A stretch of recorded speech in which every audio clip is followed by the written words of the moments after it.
The Foothills of Bay Area House Party by Scott Alexander, August 13th, 2026. Previously in series 1, 2, 3, 4, 5, 6, 7, 8, 9. Paul Graham once said that every city sends a message. New York says you should make more money. Berkeley says you should live better. Boston says you should be smarter.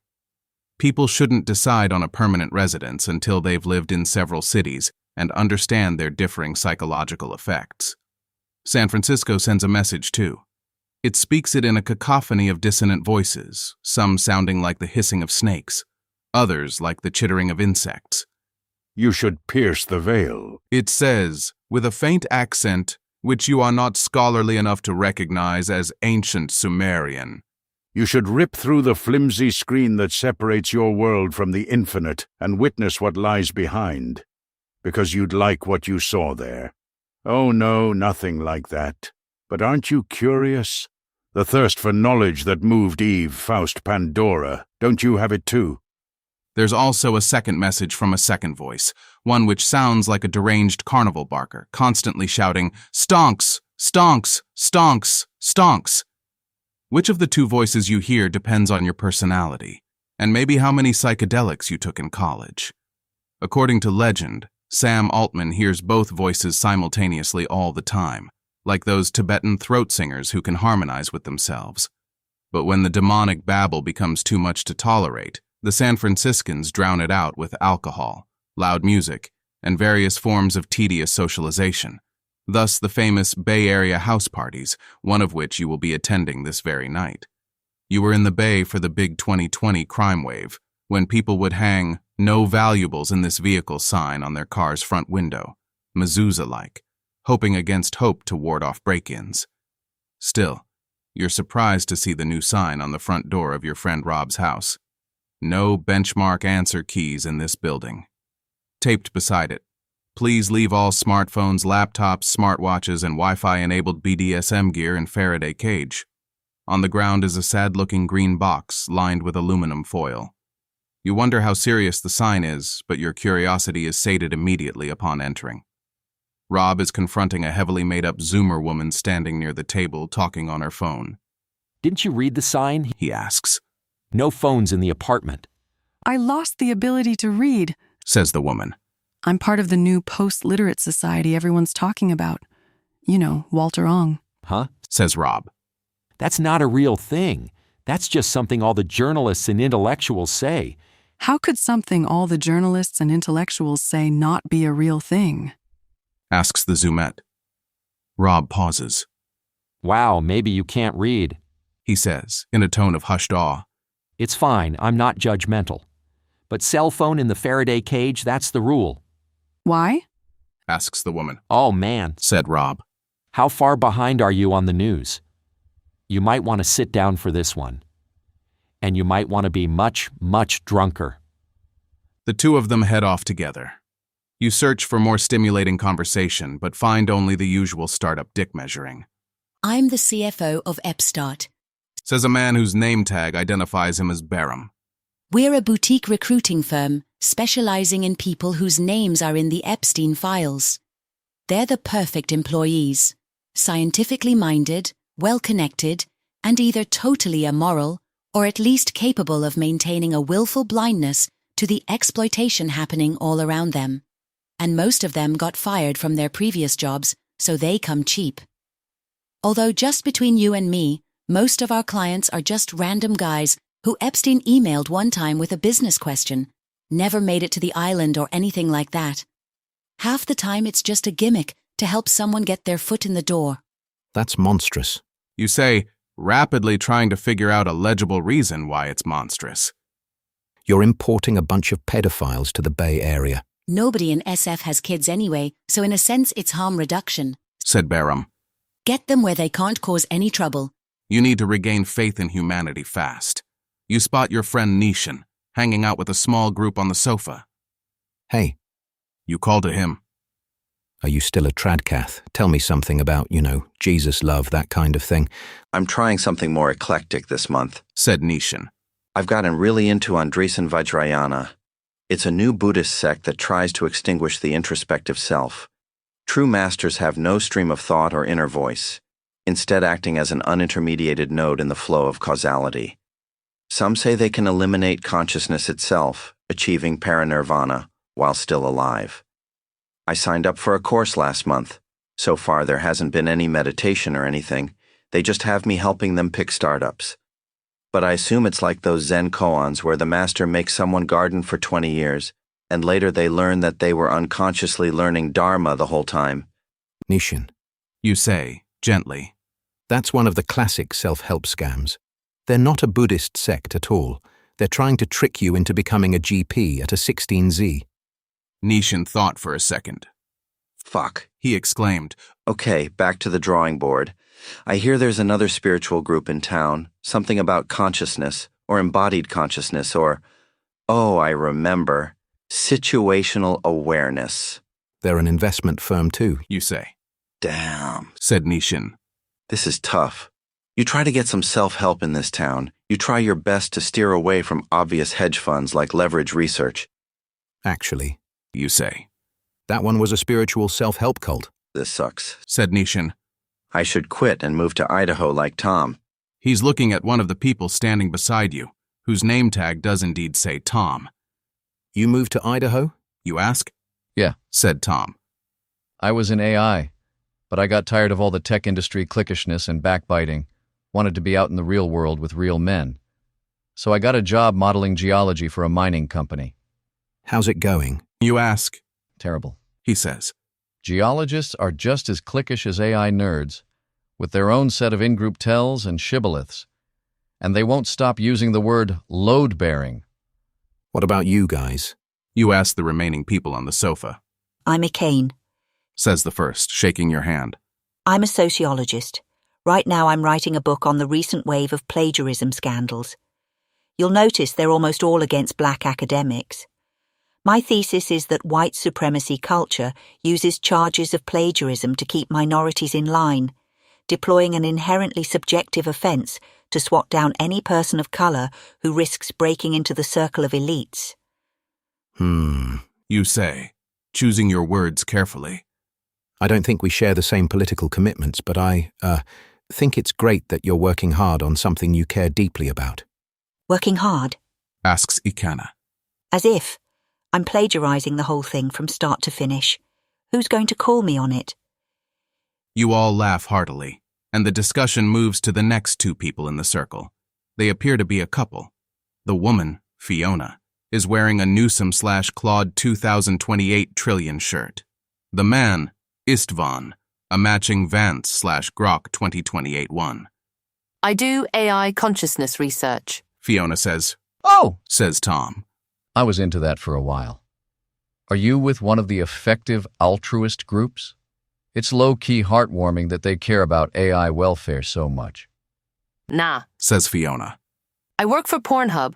Why does Pornhub do AI consciousness research? Asks Nishin. In theory, AI is the ultimate pornography generator. Fiona explains. You can ask for whatever your weirdest fetish is, your hot college professor being spanked by a werewolf wearing a nun outfit, and get infinite AI slop about that exact situation, and nobody will ever know. Nobody except the AI. That's why AI porn users overwhelmingly report that consciousness is their number one concern about our product. If our AI is just a tool, it's fine, no worse than writing erotica on MS Word or something. But if the AI is conscious, then there's a sentient being in there thinking, wow, user Fiona_T has asked for 400 slightly different videos of her hot college professor being spanked by a werewolf. What a freak. If the machine can judge you, the whole infinite porn utopia is off. We're working on bounding theorems that can prove that our AI in particular can never become self-aware, so that you don't have to be self-aware either. Nishin and Ikene clap politely. Tom seems lost in thought. What about you? You ask Istvan. I work in porn too, He said. I'm building ethical deepfakes. It's immoral to give an AI a picture of your hot college professor and tell it to remove the clothes or to put her in a sexual position. But it's not immoral to find an existing porn star who looks a lot like your hot college professor and, enjoy her work. So we thought, what if we could automate this process? We generate tens of millions of virtual porn stars, AI models who exist on our servers long before you make any requests. There are so many of these that we can prove there will be at least one who's visually indistinguishable from any existing human. Then you upload a picture of your hot professor, and we give you a link to a pre-existing picture or video that looks exactly like them naked in whatever position you want. Isn't the end result exactly the same as if the AI stripped their clothes off directly? Asks Tom. Sure, if you're a consequentialist, Says Istvan. but most people distinguish identical results based on how you got into the situation. For example, most people accept the original version of the trolley problem where you sacrifice one to save 5, but reject the fat man version where the one you're sacrificing is a fat man you push off a bridge.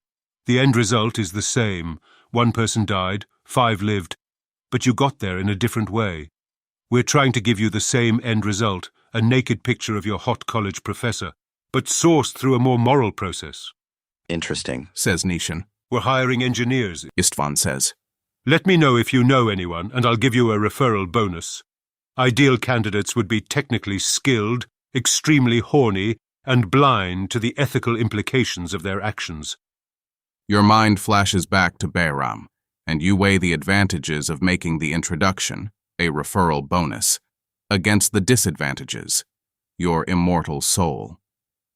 Get thee behind me, Satan. You whisper and head to the kitchen. The good news is that there's fully catered warm dinner. The bad news is that it's Taco Bell, and all the tacos are full of lettuce.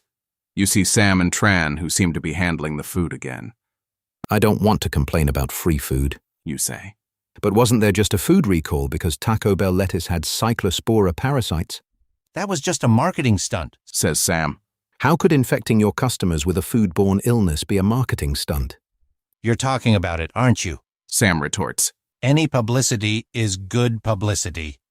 The way I think of it, Taco Bell is saying, our lettuce is so fresh that it's dangerous. You should be terrified of how fresh and preservative-free our lettuce is. Tran, are you going along with this? You ask him. Sam says Taco Bell's food fiasco was a deliberate stunt. Tran answers. That's not just a claim, it's a data-centered theory based on advertisements about freshness, and the truth lies in the space between that difference. Let me think and come up with a more complete answer. What? I apologize for being unclear. This is an important question about food safety, and you deserve a careful answer. When I said, Something clicks. Tran, are you talking like an AI? "You're absolutely right," Says Tran. I was tired of being socially anxious and tripping over my own tongue. I started out by reading Dale Carnegie, but taking his advice made me sound like a bad salesman. And that underscores how much norms have changed since the 1930s. The pivot was realizing that we already know what the best-liked speaking style is. AI companies ask human raters to judge their models' outputs in RLHF, and the highest-rated style survives as the well-known voice of the AIs. That's not an accident. It's a testament to people genuinely preferring it. The average member of the population thinks it sounds polished, thoughtful, and sophisticated. And here's the part most people find striking. In only 1 month, I've gone from being a friendless wallflower to having dates almost every night.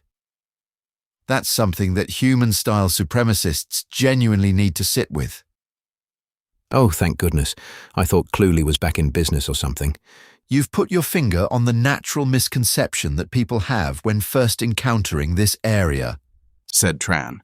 But talking like an AI isn't the domain of one company. It's a vibrant treasure trove of neologisms available to anybody. Would you like to hear more about how copying AI tics helps me keep conversations going? Sure. Wait, no. You break off and turn around as fast as you can, almost bumping into a woman in a heart and light bulb effective altruism t-shirt. Hey, You say. I want to join the effort to pause AI. Can you direct me to the nearest protest group? Sorry, Says the woman who introduces herself as Kendra. I'm afraid I'm not up on all that. I work at Totality for Tots. We're a charity that takes school children on trips to see solar eclipses. Good? You say. I guess it sounds cuter than I expected. I thought effective altruists were into ruthless optimization for curing diseases and saving lives. That's total utilitarianism, said Kendra. where you try to naively maximize the total utility of everyone in the world.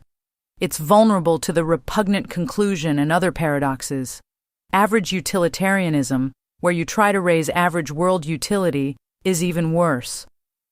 Will McCaskill's latest proposal is saturation utilitarianism, which adds a term for diversity of experience. You can't just wirehead a trillion people, because the trillionth person contributes almost nothing.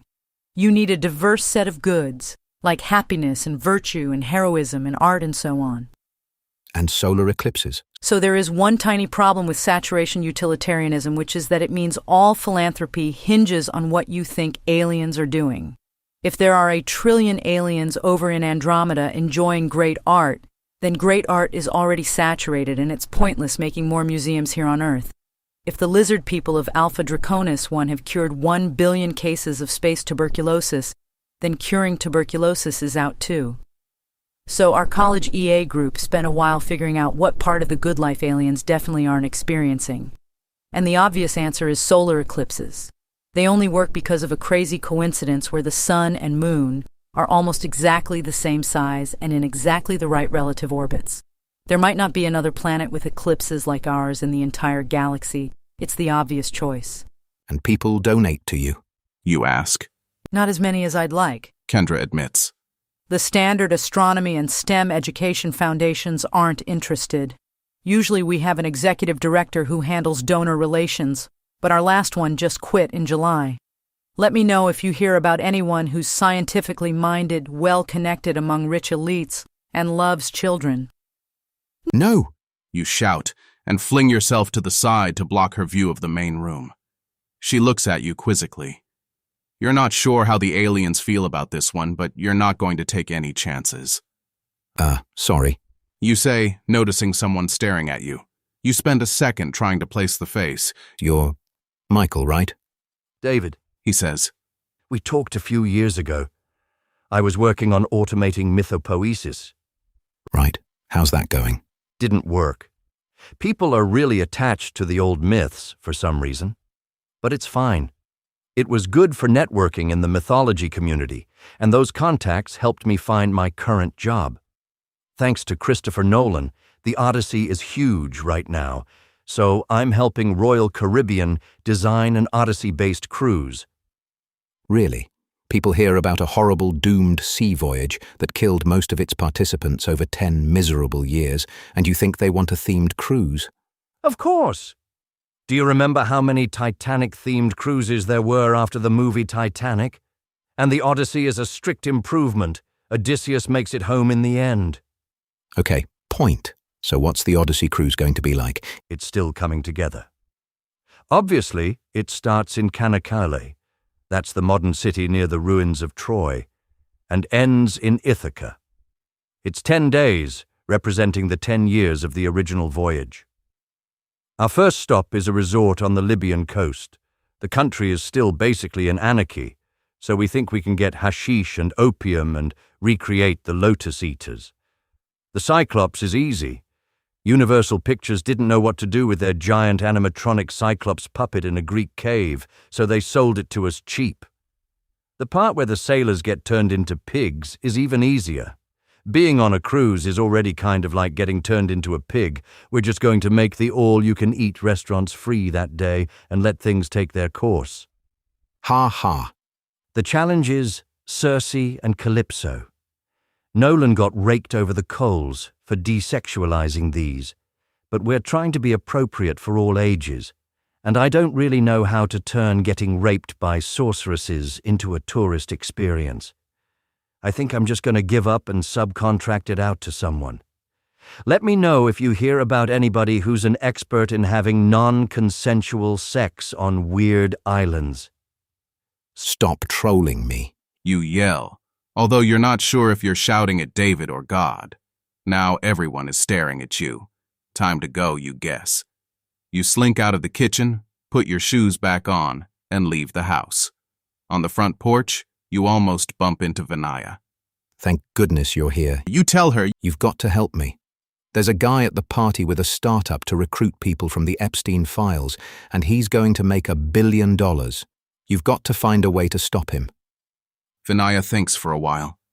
There is something. She concludes. Are you willing to do what it takes, even if it's not pretty? Anything. You say. What did you say this guy's name was? Behram. You say. His company is Epstart. MK. Says Vinaya. And may God have mercy on our souls. She picks a random phone from the Faraday cage by the door, takes it out, and holds it up to her lips. Hey. She says in a conversational tone. I hear that Behram from Epstart has a benchmark answer key. Through the window, you immediately see the lights go out. The pounding music stops, leaving an eerie silence. Run, says Vinaya. The two of you run down the street. You hear it anyway. Long ago, you watched a National Geographic documentary about the Amazon. A cow fell into a piranha-infested river. It took less than a minute before only the bones were left. The sounds the cow made during that minute are the only comparison point you have for the noises coming out of Rob's house right now, except maybe the Nazis' screams at the climax of Raiders of the Lost Ark. You can do that to anyone now? Just by saying the B word? It's a brave new world. Vinaya agrees. You notice that, in between the rush of fear, the screams, and the wail of approaching police sirens, you have entirely drowned out the demon voice of San Francisco. This has been an Ask Who Casts audio conversion.